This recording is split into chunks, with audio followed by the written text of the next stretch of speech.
Welcome to Theory and Effect. So, uh, last week we are having a conversation about talking about stuff that kind of creeped us out. So, we both worked a night shift before. Right. And when I was working night shift, I used to take melatonin during the day to help me sleep. And I don't know if you've ever used stuff that makes you hallucinate before. I haven't. I have. And Fair enough. a couple times. But no, I mean, melatonin will make you hallucinate. Yeah. And so I'd get off work and take some melatonin to go to bed. And I had the worst, like, sleep paralysis nightmares of my entire life. Yeah. Like, so one day, got home, took some melatonin, got tired, and my bedroom, I had blackout curtains, everything. So it's pitch black in my bedroom. Well, and this is, I'm sure some people out there can relate to me. When you have a melatonin nightmare, you don't know the difference between dreaming and sleeping. Right. Yeah. It's very realistic. Yeah. So I lay down, and I'm laying there, kind of grogging off in and out, and all of a sudden, I feel something drag me out of my bed, and I have a small dresser, like a 2-drawer dresser, against the wall where my TV sits. Yeah. And this thing drags me out of my bed, and I'm screaming and freaking out. Ugh. And it drags me under the dresser, and I just go into blackness. And I wake up. I actually wake up. But that's the scary part about melatonin is you don't know when you're awake and when you're asleep a lot of times. I've had situations where I'd be laying in bed, and again, it's, I would say, 90% blacked out. Okay. So there's a little bit of light coming in certain places. So I'm laying in bed one day, and I have my closet to the left of me. And have you ever heard of the Hat Man? Yeah, but go ahead and. So the Hat Man, there's a lot of theories behind his origins and who doesn't see him. But he correlates a lot of times with sleep paralysis. So, like, I'm laying in bed, and I look to my left at my closet, and standing in the corner of the closet is this tall, all black figure, and with red eyes. No. And looks so like your vision's kind of not blurry, but it was blurry visually for me. Right. And it looked like he was wearing a hat, and the closet door shut. And then at some point I woke up, but I don't know when I woke up or when I was asleep. But that's how melatonin does you. Right. It's like sleep paralysis, and I've had multiple situations like that when I was taking melatonin. Yeah. I've had sleep paralysis a couple of times in my life. Mostly like when I was working overnights. I wasn't necessarily taking melatonin, but I think when you work overnights, it messes with your brain so hard too that. Yeah, you start to hallucinate after so much sleep deprivation anyways. Right, yeah. And then you mix that in with finally getting to go to sleep, and your brain just decides to screw with you so much. Yeah. I remember I was this was actually not that long ago, but I remember, like, I was asleep and I dreamt that I woke up and something fell off in the room. Yeah. Like just kind of an uneasy feeling. Yeah, there's that feeling of there's something here with me that's not supposed to be. And of course, I was still asleep at the time. I know now, but we'll get into that. So, You know, the theory behind that feeling of dread is from our ancestors. And, you think about thousands of years ago, that sense of something being with you was an instinct for survival. Mm. It'd rather you be scared and Right. conscious than asleep and getting eaten by a lion. Right. That makes sense. Not to, No, you're interrupt good. your You're good. story. So I woke up and like something fell off, and then I remember looking out the way our room is set up. You can kind of see the kitchen a little bit. And we always leave the door open because we got little kids, and they always run Was in there this when they're scared. at night or during the Yeah, day? no, I was dead asleep. This night. was, I don't know, maybe a month or two ago. Okay. And I look out my bedroom door, and you can kind of see the corner of our little island or a little bar in the middle of the kitchen. And there was like this black mass next to it. And I couldn't quite tell what it was. I knew it was something alive because it kind of moved a little bit, Was it pretty dark in the kitchen, or was there like TV light? Well, that's the weird thing is it was so exact how we set up our house at night when we go to bed, because we have inset lighting in the kitchen. Okay. And so it's not super bright, but it's enough where I can leave it on if somebody needs to go to the bathroom, they need a drink of water. If the kids get scared and want to run through there, they can see without tripping over something. Okay. So we leave them on pretty much all the time. So it's enough where I can visually see most everything in there. But there was just this black mass that was like not visually, you couldn't figure out quite what it was. Right. And then it kind of slowly morphed a little bit, and it kind of looked like a dog. Ugh. Yeah, me and you both have a thing with it. Yeah. We'll get into it. And so that's how most of my dreams go. Like when I get something scared, is I'll go after it. Yeah. I don't know if you're the same way in your dreams, but like when I get scared in a dream, it's like, I don't know what this is, but it's just time to start beating on it, So, to kind of add to yours, Destiny had to wake me up one night because I was yelling. And the dream, I don't remember all of it, but so me and my kids and my wife are in the house, right? Okay. And there's wolves all around the house, and they're trying to break in. Oh. They're trying, like, you can hear them banging on the door and stuff. Yeah. And I grab a gun, and I just see one wolf. And I push the door open, and I start shooting. Well, it starts to kind of run off, and I chase it. And I chase it probably 100 yards, and I mean, I'm right on its tail. And I hear my wife scream, and I look back, and I can see in the windows there's wolves all through the house. Oh, jeez. And that's when my wife woke me up. Wow. To kind of add to your story. Yeah. For context on this, me and you both have a thing about basically black dogs. Black ominous dogs. Yeah. So we have I thought I woke up after that. Like I ran out there, grabbed it, and I thought I woke up. Yeah. But I'm laying right back in bed.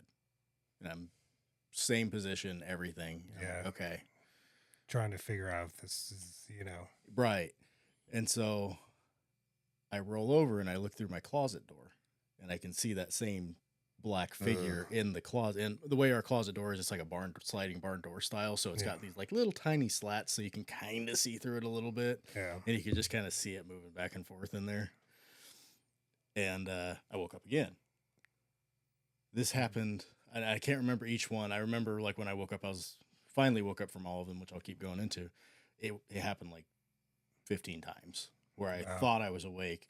Finally, it kind of came to a head when, like the last one, I woke up, thought I woke up, and I roll over and I look off the corner of my bed, and it is that same dog down on the ground looking up at me. And I remember jumping out of bed and grabbing it by the fur on its back and the fur on its head and just dragging it outside.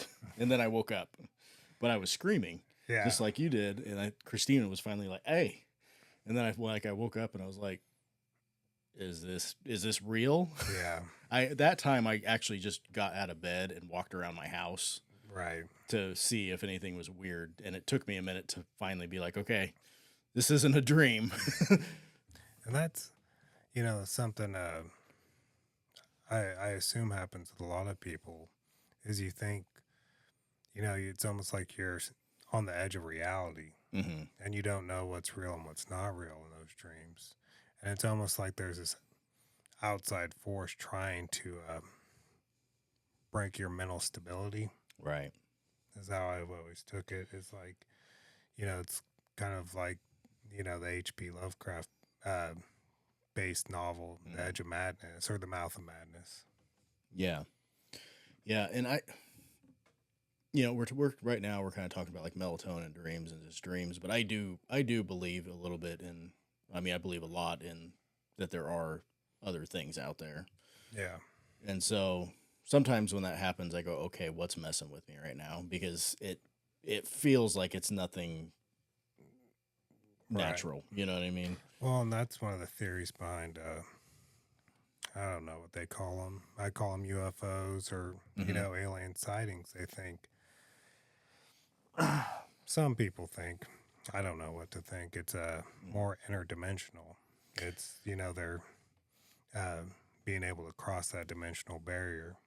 Yeah, and I'm a firm believer in that because I believe that I've seen and all my stories, and we may get into some of those tonight. If we don't tonight, we'll do some more spooky stuff if people like Yeah. it.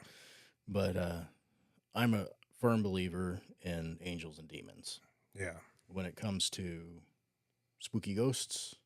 Disembodied people that died and haunt an area forever. Yeah. I've never seen somebody's great Aunt Betty Right. wandering around making eggs in the kitchen. You know what I mean? Yeah. I have seen, some terrifying stuff in real life that makes me go, yeah, I'm pretty sure that was some sort of demon. And I've seen some really cool stuff, and I'm like, I think that could have been something on the other side. Kind of for me, I mean, touching on that is, if you've ever watched the interviews of like these, really bad serial killers like Dahmer Yeah. or Ed Gein, there's something, they're obviously human, but there's something off about all of them. Right. Yeah. There's a detachment. There's something with them almost. Yeah, or something that, maybe broke them. Right. Yeah. Who was the guy? I want to say, was it Son of Sam? Yeah, that was talking to the dog. Yeah. Which, of course, our dog thing, when I heard that story, and then I watched it was one of those things where they recount the stories or whatever, and they always make them super scary. But it was like, black dog bouncing off the chains. And, Right. You know what I mean? And kind of speaking to him or something, right? it was, I was talking to him, telling him to go kill people. Yeah. It's terrifying. That's your sign right there. Yeah. But I mean, it's, there's murderers still out there in the world, Yeah. and you see, all through world news, these just horrible crimes. Yeah. And, I've never, and I'm not a good person by no means, but I'm not a bad person either. But, it's, you don't see these people in real life very often. Yeah. That you know of. I read something somewhere that says within everybody's life, they'll walk past a serial killer at least 3 times. Yeah, and you think about mental health professionals, they have ideas, but nobody 100% knows, Yeah. Yeah. what makes a serial killer. Well, and it was, do you remember when the bath salts came out? Yeah. Dude ate the guy's face down in Florida, and Yeah, oh yeah. they had a bunch of stories like that. I actually had to go and do some training for it when they first came out, and got to hear a lot of the stories about it and what all of these people said if they finally came down. Some of them got permafried, and they were just, that's Yeah. what they were. But all of them shared the same story, and it was that they believed that demons were coming to drag them away. Like a scary amount of them believed that. Don't tell me that, Alan. Kind of like the dream I had getting dragged into the abyss. Right. Yeah. And so it's kind of one of those ideas of, are these drugs slipping that barrier between what we can see and what we can't see, But it just kind of along with what you were saying there with the mental health, because it affects your brain in some way. Yeah. Well, there's a thing. I've never done DMT before, but I've listened to plenty of podcasts talk about it. Mm-hmm. And a lot of them have the same trip, Mm-hmm. Which is kind of unheard of. Right, yeah. It's, when thousands of people are having the same experience. Yeah. It makes you wonder. Right. About, are you going into a different, mentally into a different dimension? Yeah. Or plane of existence? Yeah. So, either your consciousness or whatever is getting pushed into that different dimension, or it's allowing something to open up to that dimension. Yeah. Maybe it's not necessarily a conscious leaving, but it's an ability to see through that dimensional door. Yeah. And I think that's kind of the same thing with the basalts, which is why it was so scary, was because they were all reporting the same trip, basically. Yeah. And yeah, they're all seeing demons wanting to take them to hell. Right, exactly. Yeah. So and those are pretty easy to find. I think you can still see them on YouTube, where there's a guy in the back of the cop car, and the cop goes up and opens the back door, and he just starts screaming at him for no reason. Yeah, that's and no good. He looks terrified. Like, he looks like something's trying to get him. Kind of going back to what you were talking about, like feeling like something's watching you. Mm-hmm. We've all had that feeling. Yeah. When we were kids. But the thing that I always find interesting is when we're having that feeling, it's whatever our imagination is dreaming up in our heads. Right. It's always a humanoid type face or picture. Even if it's a monster of some form, it's got the binocular eyes, the mouth like us. Yeah. And I always think about that, like, why is a puppy dog more appeasing than a human that's slightly off? Like we were talking about, I sent you a link about people maybe seeing like demon faces a few months ago, but like they still have that binocular vision like humans and the mouth like humans. Right. But it's slightly off. Yeah. Well, that goes into the uncanny valley. Okay. Have you heard about that at all? I've heard it, but I don't know what it is. The uncanny valley, it's why when they do like cartoons, or if you've watched an anime, they don't try to make the people in them look exactly like people. Okay. Because when we see something that's so close to human but not, it makes us cringe. It sets that weird feeling in us. And I get it sometimes when I especially with some of these Netflix shows, like my kids, cartoons and stuff, because they're trying too hard to make them look like real people. Yeah. And I'm like, oh, that gives me the creeps. I don't like that. But my question is, where's that coming from? Exactly. Where did that come from? Why is there some reason that something that almost looks human but isn't human, why does that make us go, oh? Yeah. Yeah, it gives me kind of chills thinking about it. It's kind of like, whenever you think of aliens, right? They all have the same thing. Yeah, they're humanoid-esque looks, but as far as build, but they have big heads, big eyes. Yeah. They're not quite. But it's really weird. If you've never had the uncanny valley thing, try and look up like some of the videos that'll provoke it. Because it's a really weird feeling, because it's something almost instinctual, where you'll see it and you're like, I don't like that. Yeah, maybe, it's like going back to, instincts. Right.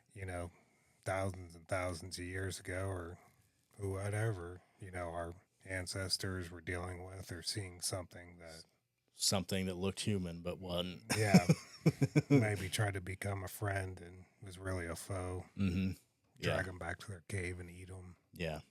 And I mean, that's kind of like the stories of the skinwalkers and all that stuff. They look kind of human. They can even call out to you in a human voice, but when you get there, something's wrong. So the other night,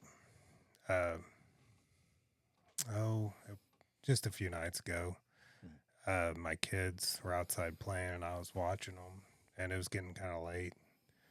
It was probably about 7:30, and you could hear one singular coyote.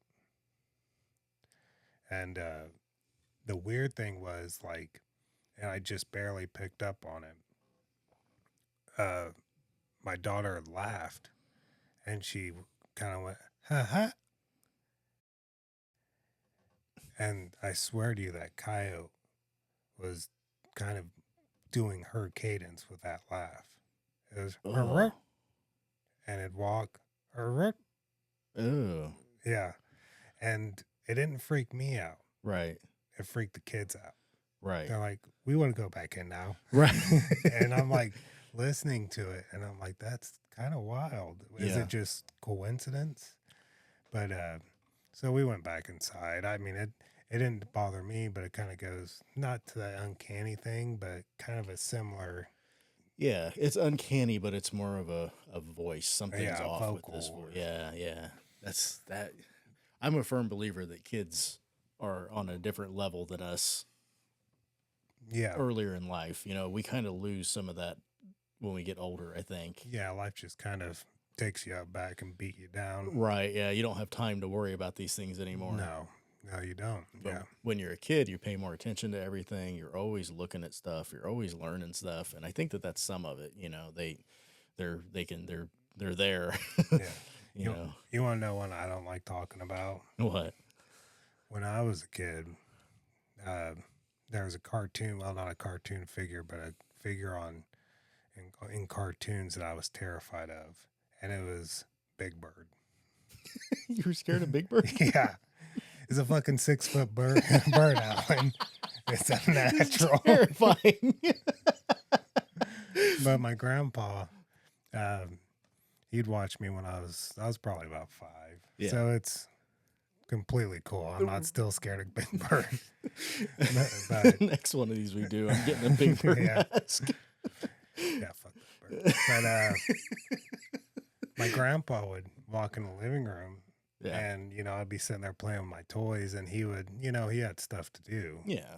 And he'd unknowingly turn on PBS. Yeah, there's Sesame Street. There's that big dumb bird. And I'd be hiding behind the couch. Because it terrified me. Yeah. But it goes back to that uncanny valley thing, I guess. But I used to have nightmares of Big Bird, like, snatching me up out of my bed. Yeah. And, like, eating me. I mean, out of context, but Big Bird's scary. Yeah, he is. He is. This is like a 6-foot big yellow bird. If I saw that going home tonight, I'd probably have a heart attack. Yeah, I mean, if anybody's watching, just close your eyes and imagine you're sitting in your living room. It's late at night. You got the TV on, and you just glance over at the nearest door, whatever door that is for you, and Big Bird is standing in the shadows. Yeah, You'd be terrified. yeah. I mean, for the record, any unknown persons of any kind, Right, it'd scare you. Yeah.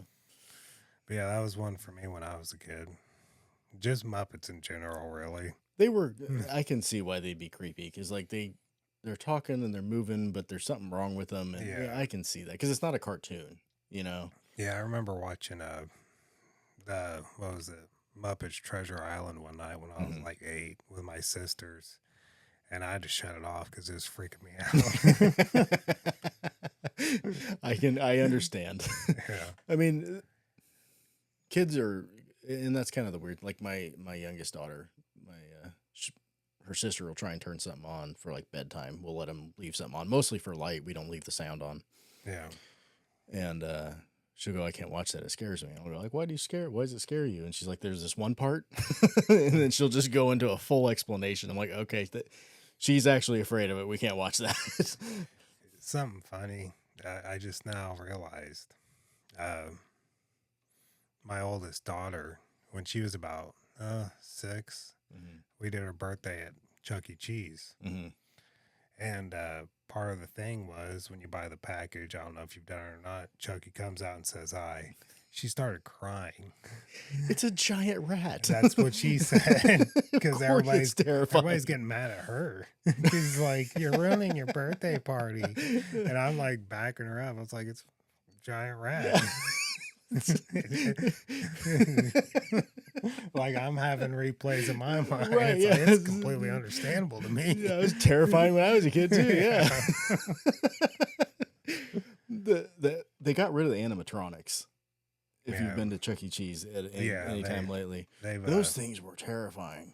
Even when I was a kid, like you'd sit there and look at them, and you're like, It's they've created like a whole genre of like horror games and movies based Five on Nights that. at Freddy's. Yeah. Yeah.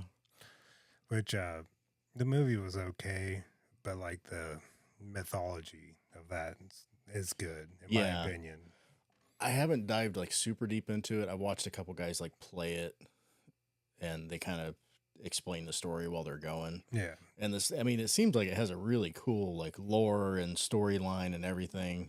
Yeah, to it. If they would have done the movie right, I heard a lot of people complain, say the movie was not like done the way it should have been done because it didn't really follow the lore and didn't really do it justice, basically. Yeah, that's what I think you hit on there. Is like when you can see an image or a preview of something, and you're kind of creating your own story behind it. You know, it's like, well, that's it's making you question stuff and bringing questions. It's I mean some of the best like movie makers of all time, that's how they did it.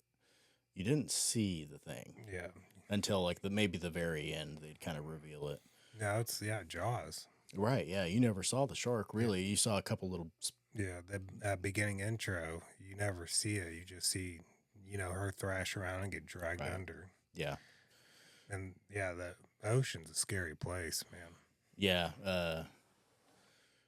Is it thalassophobia or something like that? It's the fear of like deep bodies of water. Yeah, everybody should be scared of that.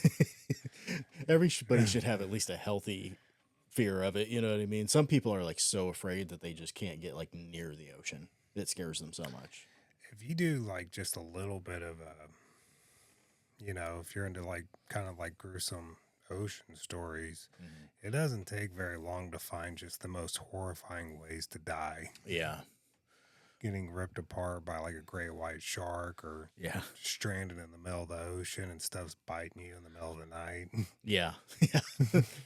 I was watching it was Mr. Ballin. He does like scary stories. He does murder stuff. He does a lot of like gruesome stuff. He was talking about this group of divers that they had like this pod. He explains it really well. Go watch him because he does a good job of it. But I'll do the short version. There's like this little pod at the bottom, and it's for like deep sea divers who work on like oil rigs and stuff. Yeah. So they like stay in this thing. Yeah. And it's above like, water. It's a giant bubble basically that's reinforced. Because it holds it's on the deck of the ship, but it holds the pressure, and then they have this little capsule that comes up and brings them back and forth, so they don't have to pressurize and depressurize every time. So they can stay in there forever, and then they can just slowly dial the pressure back to keep them from getting the bends. But the pressure in there is massive. Like it's a very high pressure level because they're working hundreds of feet underwater. And the way this little capsule hooks up so that the guys who are down there working can go in there and go to sleep. It's kind of like their living quarters. It's like a 2-part system. Like you have to hook it up, and then this guy opens the door, goes inside, and then he closes the door, and this guy outside has to undo this latch, but you have to make sure that door is sealed before you undo the latch. Right. Well, some communication error happened. And there's 2 guys on either side of it because I guess there's multiple things that have to take place. And he unhooks the capsule while the door is still open to the world. Oh, God. Yeah, it blew the door out. And the guy that was standing there, the guy who pulled the lever, basically got disintegrated because like he got hit by this, 1,000-pound metal door going Mach bazillion. Right. And it just turned him into mist, basically. Right. The other guy that was inside got sucked out the door and just basically turned into toothpaste. Yeah. And then the two guys who were still asleep in there, they just died because of rapid depressurization. Right. When they did the autopsies, they said that their blood boiled inside of them. Yeah, that's a horrible way to die. Yeah. The ocean's a scary place. Yeah. But I guess we kind of touched base on this reason we were afraid of dogs, but we didn't really go too deep into it. You had an encounter with one once. Yeah, I was actually leaving here a few days ago, and me and you were having conversations about personal stuff. Mm-hmm. That's all that needs to be said. And my mind was kind of in that place, Right. And driving, in the afternoon, good daylight, and you see stuff sometimes, and you question your own, if it's reality or if you're seeing things or whatever. Right. And but yeah, I'm just driving along, kind of thinking about stuff, and I just look over, and in this, but yeah, I look over, and about 100 yards off the road is this big black dog, and I look at it, and I continue driving. I look back at it, and its size proportionally, the thing had to weigh like 150 pounds. It's huge. But what didn't make sense to me was it was like straight black, but it's daylight and there's no shading around it. Yeah. And I mean, it was just perfect black. Like the absence of color, basically. And pretty much. Yeah. And it wasn't like it was doing anything ominous. It was just like, kind of gave me the chills, because it's like, that doesn't make a lot of sense. Right. Yeah. In the sense of the coloring and everything. Right. And that's not your first encounter with a big black dog either. No. No, me and we touched base on that on the other show we're working on. Yeah. About me and a counterpart of mine running into one in the middle of the night. Right. And it just kind of sitting there and just staring at us. Right. Yeah. I wonder what the symbolism is behind that. All of us have seen this big black dog. And then I think you were talking about, like, truckers have a thing with it. Yeah, so it's a real common. It's almost like a mythology in the truck world, but a lot of people have seen it, I guess. I've never talked to like a trucker directly and been like, "Hey, have you seen the black dog?" But from what I understand, it's a very common thing to happen. When basically, they're only supposed to run so long now, Right. and they have like electronic checks to make sure that they're going to sleep. Well, back in the day, that didn't exist. No, you just had a paper book. Yeah, and you could cook that book all you wanted. Yep. And so these guys would drive for 20 hours straight. Yeah. Popping no-dos and drinking cups of coffee and just banging hookers, doing coke. Right. Yeah. Doing whatever it takes, Yeah. man. And it was this story that, when you'd driven too long and you were out on just like the middle of nowhere country roads, pretty much. Yeah. You'd be driving along and this black dog would just be in front of your truck running full force directly at you. And a lot of time, there's a lot of truckers that have wrecked over it because they'll just hammer their brakes because the dog, and it's not even like, oh, I don't want to hit that dog. It's like, if I hit that dog, Yeah. you're not going to hit the dog. The dog is going to hit you, that type of situation, And so they'll just lock their brakes up and they'll roll trucks, and they were crashing and going off the road and killed some people. I mean, I guess you can't really talk to the dead guys to know if that's exactly what it was. Right. But if the guys who survived it said that happens enough, then you have to assume that at some point in time these guys saw a black dog and went, And nobody knows why, but like I've heard a couple guys talk about it, and they said, yeah, I saw it. It came running at me. I locked up my brakes.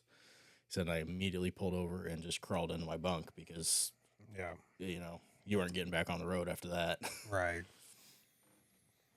Yeah, I wonder what the symbolism behind it is.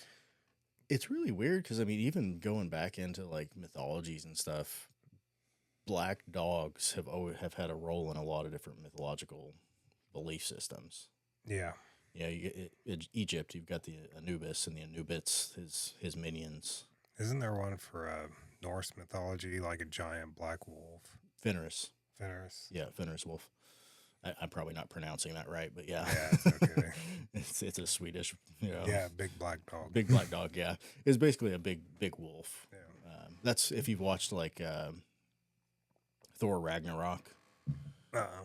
Okay, so Oh wait, yeah, maybe I have. the big wolf that's on the bridge that's coming when they're all like trying to get out of the Asgard or No, whatever I it don't is. remember that. Anyways, that's kind of what that's supposed to Okay, be it's a too. callback to that. Yeah, and then they have like there's a couple different wolf myths I think in Norse mythology, but I'm pretty sure like if you start looking around, a lot of those old mythologies had a wolf or a wolf type creature or a big black dog. You know, if you go to Greek mythology, they had Cerberus, the 3-headed dog Yeah. that guarded the underworld, which strangely enough was also Anubis's job.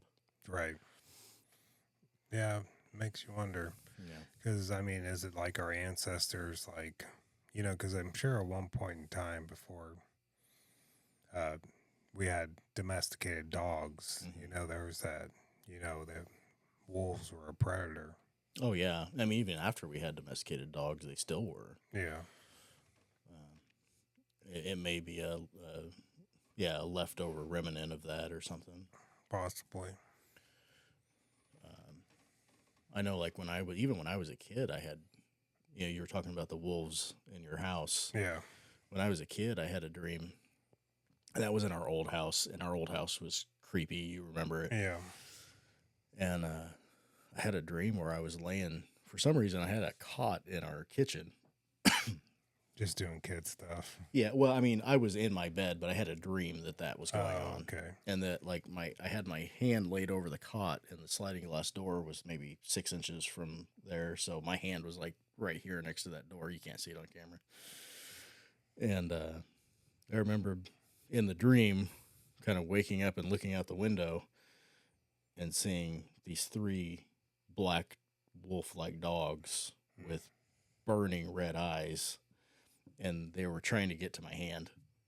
Because it was only a few inches away, and like their tongues were lapping at my hand, trying to get to me.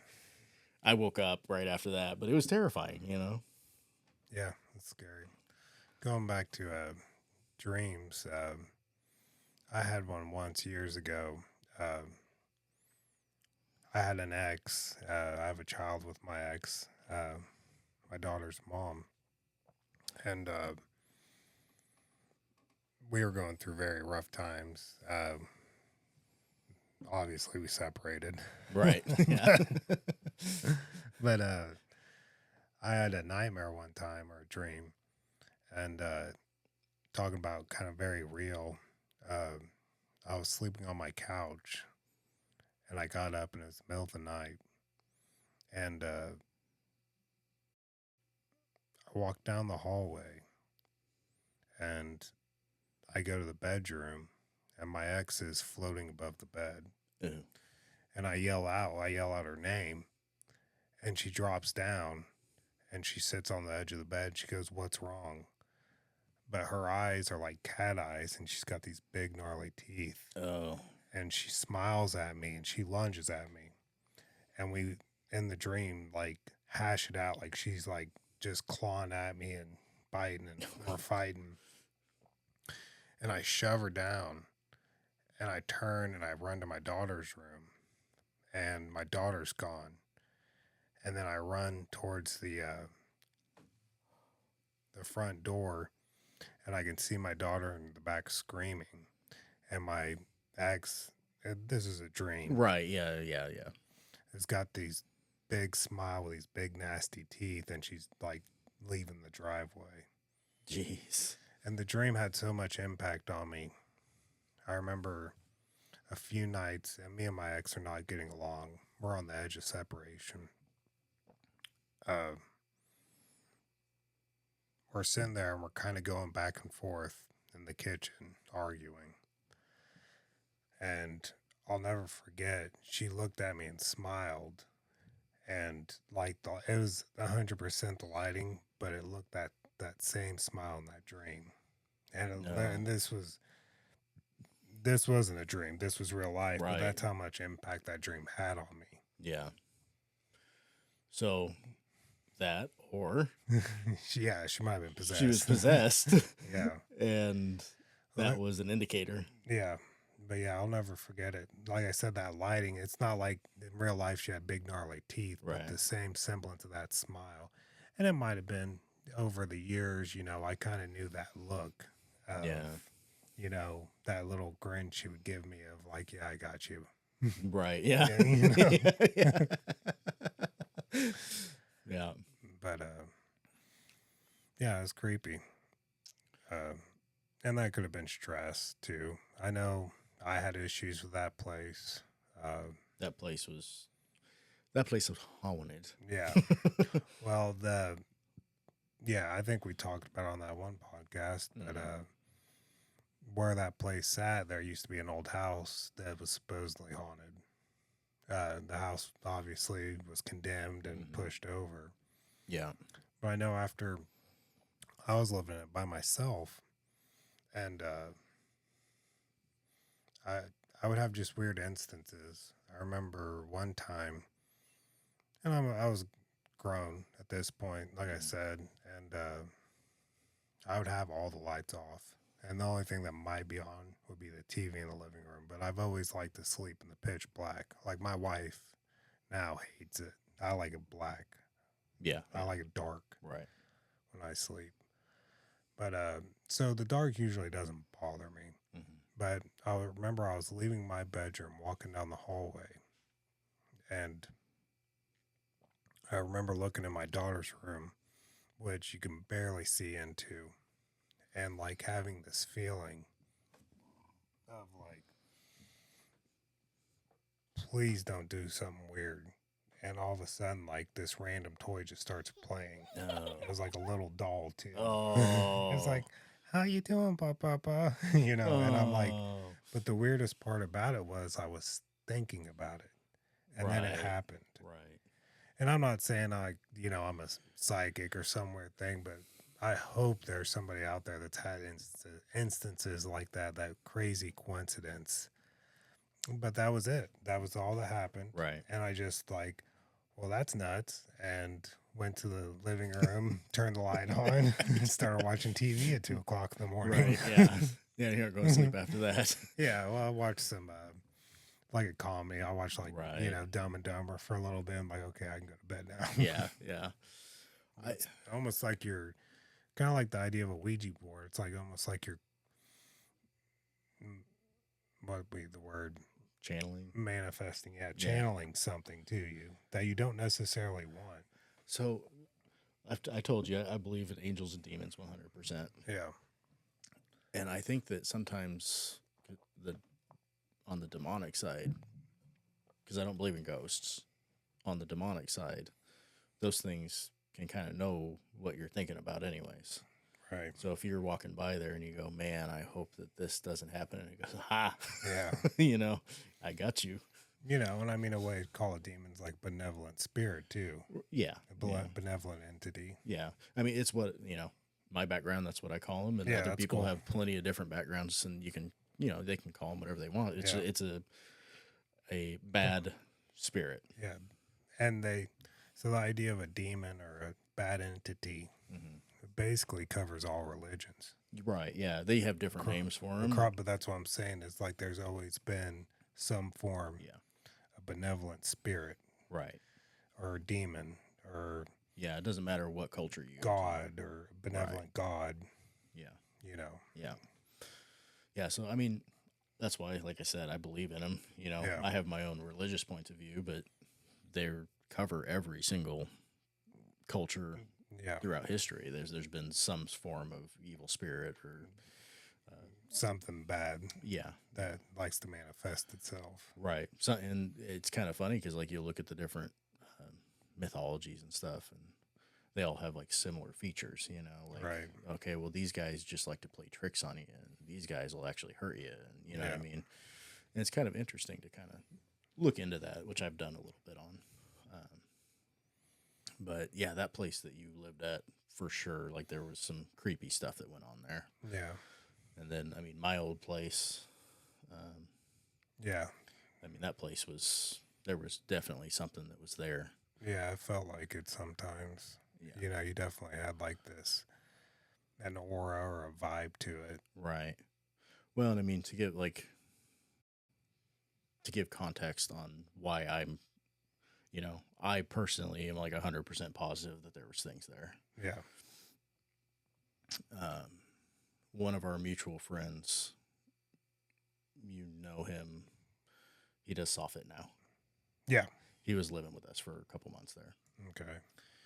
And when my sister moved out, he was needing a place to stay. His dad kind of did some overseas work, and he asked if he could crash with us for a little bit. And my parents, they loved him, so come on, move in. So when she moved out, he kind of moved into her old room. Yeah. And there's this long hallway, and my folks' room was at the end of it, and then it was my room, and then that room was a little bit further towards the living room on the other side. And me and another one of my friends, we were hanging out in my room, and he was asleep because he had to work the next day. It was pretty late at night, Right. midnight, 1 o'clock, something like that. Back when you're young and you don't have anything to do the next day, you stay up all night. Yeah. And kept hearing something walk up and down the hallway. Mm-hmm. We good? I think so. I don't know. Okay. Just keep going. It's all right. And kept hearing something walk up and down the hallway. That out. That'll be all right.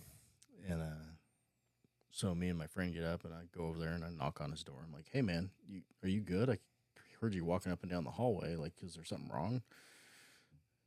And he's like, "No, man, I was asleep." And I could tell, his eyes were drooped, he was sleeping. I was like, "All right."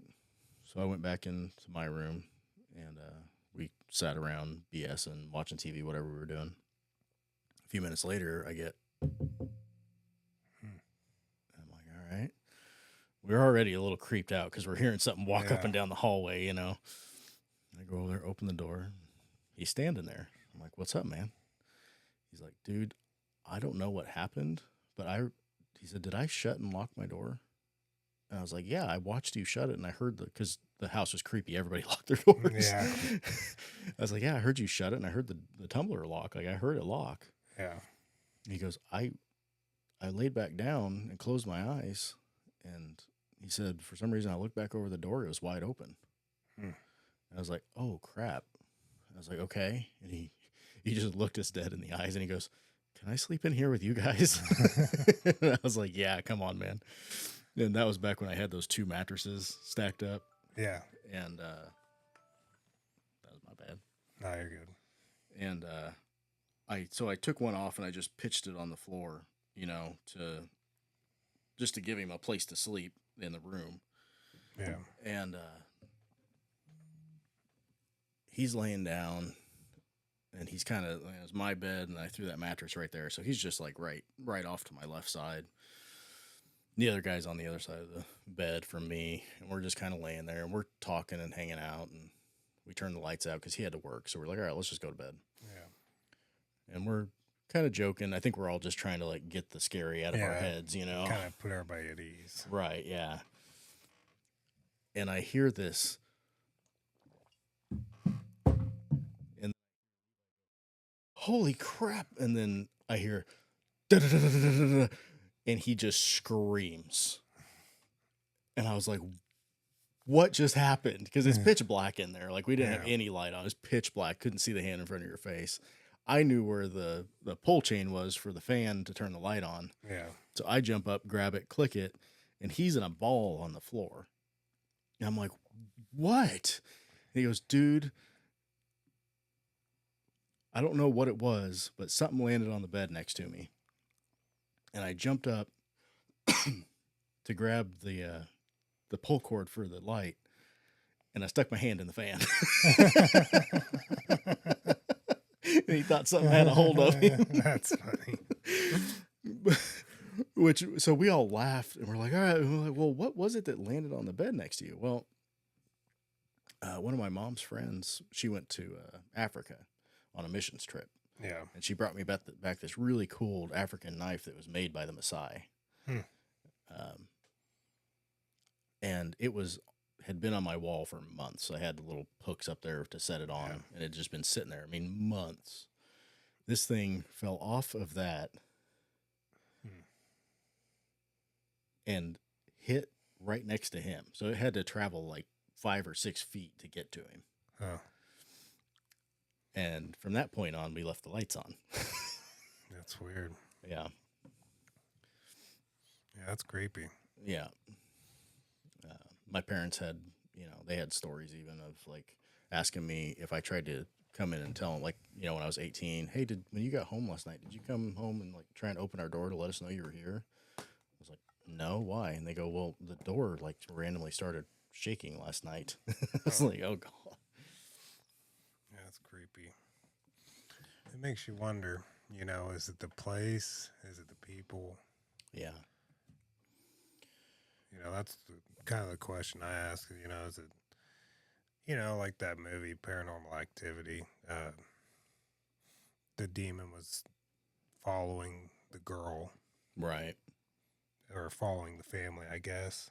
Yeah. I think that's how the story goes or something like that.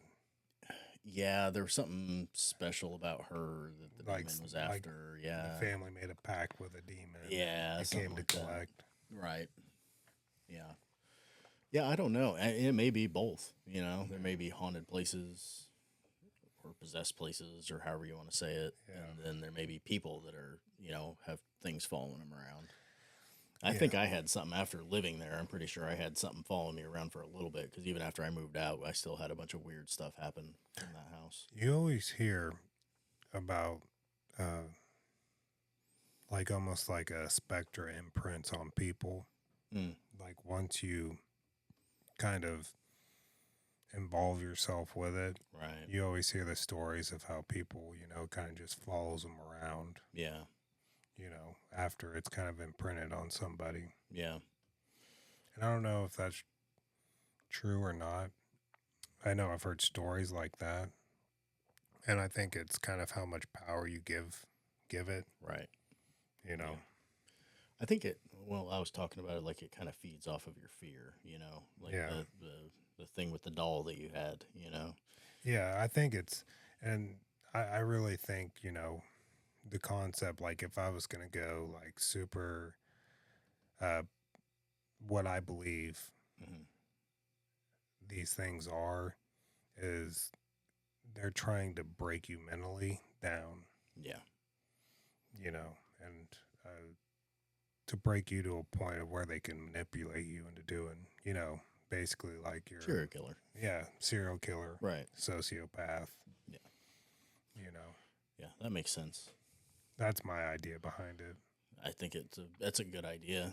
I mean, and there's two types of people, like after I had so much happen to me, it was like, okay, that was scary. And then a scary thing would happen. Like, okay, that was scary. And then you just kind of moved on with it. And then there's people who will just dwell on it for, oh yeah, you know what I mean? That one event that happened to them this one time, and they can't ever get past it. They can't ever walk down a dark hallway again. They can't ever, you know what I mean? Yeah. No, there are. Yeah, there's all different types of people, and certain situations definitely have it. It's all about perspective. What impacts you the worst versus somebody else. Yeah. I mean, because you remember that you were at my first apartment I ever had. Yeah. You remember me doing the dishes? Yeah, so I was visiting you, and we're sitting there and we're talking, and there's a hootie owl. That was... Yeah. Ooh. If we hear like, Zach, or Alan. Zach. Yeah. That. We hear something like that, we'll turn the lights on. We'll leave. Yeah. Yeah, I'll leave. Joke's on you. It's dark out.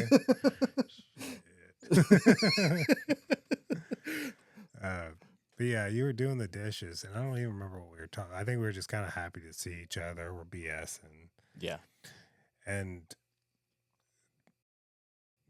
just like you're sitting there, and there's a glass on the counter, and like you're probably 3, 4 feet away from it, and we're talking, and I'm looking at you, and all of a sudden, all I remember is just this glass shattering, Mm-hmm. and it just slid off the counter, right? No, No, it was much worse than that. yeah, that's right. We were sitting there. Yeah, Yeah. that's right. It like played flip cup with itself. Yeah. And exploded. It did a full, like, what, 360, because when it hit the ground, it landed back on its bottom. Yeah. And yeah, it hit so hard it exploded. Yeah, that's all I remember is we're sitting there just going back and forth, and just this glass shatters. That's like 3 or 4 or 5 feet away from me, like a good arm's length. But me and you are the only two people there. Right. Yeah, it's a 400 square foot apartment. It's Yeah. nobody was hiding. No. But I mean, like, I just remember looking at it, and then I remember looking at you and going, "Did you see that?" You were like, "Yeah." By this time, we were kind of numb to it because of all the crap that we'd been through. Yeah. And it was just kind of surreal. Yeah. You don't know. You don't know what to make of those things, when it's just happening and, in the middle of the day. Yeah, I mean, it was broad daylight outside. This wasn't spooky time at, 2 a.m. or anything. It was just kind of like, yeah, I haven't forgot about you. Right, yeah, and that's kind of what it felt like. It was like, oh, yeah, hey, you two are back together again. Ha! Yeah. No, it was wild. The black dog thing. My mom loves spooky stuff. Yeah. Like she always tries to get me to like tell her some of the stories from the old days. Yeah. And so she could tell this way better than I could. But when we used to raise dogs, and we had built, it wound up getting turned into my parents' room, but it was my grandma's old like apartment thing that we built onto it. Okay. So when we raised dogs, Mom would just, if there was a dog that was about to have puppies that needed help having puppies, because some breeds do, she would just bring them into that little room. And it had a little kitchen in it, had a TV and a bed. I mean, it was just kind of like a little apartment. Like a dog nursery. Right, yeah, pretty much. That's what it got turned into, yeah. And she was in there with the dog, and she was laying in the bed, and I don't know if she was asleep or not asleep, and I don't think she knows if she was asleep or not asleep, but she said she just had this dream of this. It was a humanoid figure with a dog head, and it was like almost like the Anubis, where the way she described it to me, it had the pointy ears and the long nose, and it was pitch black, but it wasn't standing anywhere. It was in the corner at the top. Like, you know what I mean? Like you see the scary movies where it's hunched down in the corner at the top of the room. Oh, so it was like elevated in the corner. Yeah. Okay, between the ceiling and the wall. Yeah, yeah. Terrifying. Yeah. I didn't go in that room for like 3 months after that. I was like, nope. Yeah, I'm not going in there. Yeah, the semblance of the dog. Maybe that's what's going to happen to us, Could you imagine, like, the last few moments of your life, and like, this is it, and, like, one of the last things you see is that big black dog just waiting for you. No. No, Jones. Ugh, no. That's terrifying. Yeah, I mean, that's might be a reference, to death. Yeah. I mean, like we said, they were the keepers of the underworld and the old folklore and stuff. Yeah. Well, maybe that's good. Well, good luck sleeping tonight. Don't look in your closet. Yeah. Try not to peer in the woods if you live in the woods. Yeah. Something might peer back. True. All right, everybody. All right. We'll see you next time. Good night.